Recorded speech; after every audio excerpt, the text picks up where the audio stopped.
पृथ्वी news, नवा ध्यास नवे पर्व।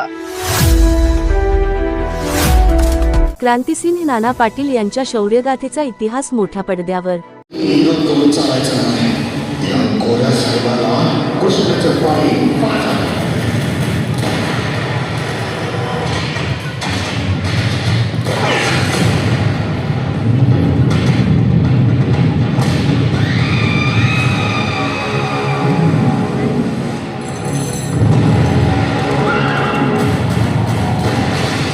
क्रांतीची जाज्वल्य गाथा सांगणारा पत्री सरकार 1942 हा मराठी चित्रपट लवकरच प्रेक्षकांच्या भेटीला येत आहे।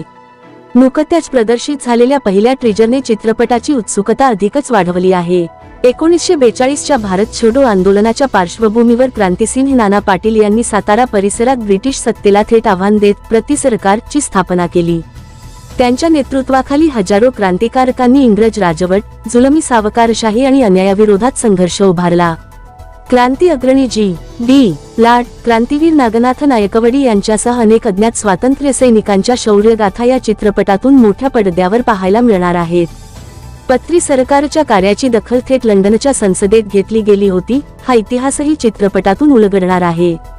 चित्रपटाचे दिग्दर्शक, लेखक, गीतकार आणि संगीतकार मनीष अनसुरकर म्हणाले, ब्रिटिशांच्या विरोधात पेटलेली क्रांती नेमकी कशी होती हे वास्तवदर्शी पद्धतीने दाखवण्याचा प्रयत्न पत्री सरकार 1942 मधून केला आहे।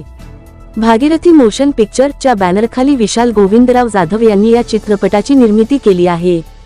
पोस्टर आणि ट्रेजरवरून हा चित्रपट केवळ मनोरंजनापुरता मर्यादित न राहता स्वातंत्र्य लढ्यातील एका महत्त्वपूर्ण ऐतिहासिक पर्वाची नव्या पिढीला ओळख करून देणारा ठरेल अशी अपेक्षा व्यक्त होत आहे।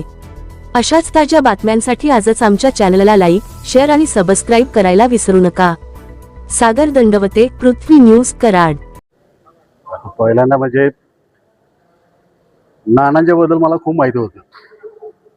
लहानपणापासून नानांच्या बद्दल माहिती असल्यामुळे जेव्हा मी ऑडिशन दिली या फिल्मची, मला माहितीच नाही की मी कुठल्यासाठी ऑडिशन दिली आहे। सरांचा फोन आला की तुम्ही सिलेक्ट झालाय असं म्हणलं रोल काय, ते म्हणले क्रांतिसिंह नाना पाटील।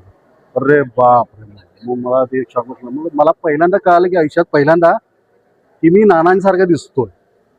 मी भाग्यच समजतो की, आणि किंवा मला असं वाटतं की ह्या कार्यासाठीच मी या इंडस्ट्रीमध्ये आलो असं। तर मी वयाच्या 35पर्यंत मी कधी कुठल्या स्टेजवर गेलेलो नाही, कुठलं नाटक केलं नव्हतं, काय नव्हतं। तर वयाच्या 35 वर्षानंतर मी सगळ्या फील्डमध्ये आलोय आणि जी मला ही संधी मिळाली नानांची करायची, नानांचं वाचन केलं। आणि की नानांची पर्सनॅलिटी अशी होती की मी लहानपणी खेड्यात राहिलो होतो, सांगरूळ गावात। तिथं जी धिप्पाड माणसं कशी बोलत होती ते मला माहीत होतं, म्हणून मी तो टोन पकडला होता नानांचा की नाना असते तर कसे बोलते। नानांचा कुठलाही व्हिडिओ नाही आहे, कुठेही मिळत नाही नाना कसे बोलत असतील, कसे चालत असतील, कसे बोलते। बाकी सगळे बॉडी लँग्वेज वगैरे मी स्वतः डेव्हलप केली आणि नानांची भाषा मी स्वतः जी म्हणजे असं असते वय हे मी टोन पकडून केलेलं आहे।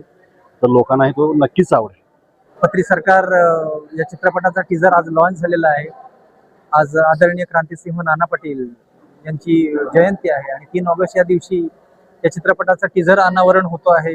याचा खूप आनंद आहे आणि लवकरच आपल्या सर्वांच्या भेटीला हा चित्रपट येणार आहे। तर आपण सर्वांनी थिएटरमध्ये जाऊन या चित्रपटाचा इतिहास अनुभवाल, रोमांचक आणि थरारक इतिहास अनुभवाल अशी खात्री वाटते आणि अशी अपेक्षाही करतो तुमच्याकडून की पत्री सरकार लवकरच तुमच्या समोर येईल आणि तुम्हाला तो आवडेल। क्रांतिसिंह नाना पाटलांच्या आयुष्यामध्ये अनेक घडामोडी घडल्या, अनेक प्रसंग आले।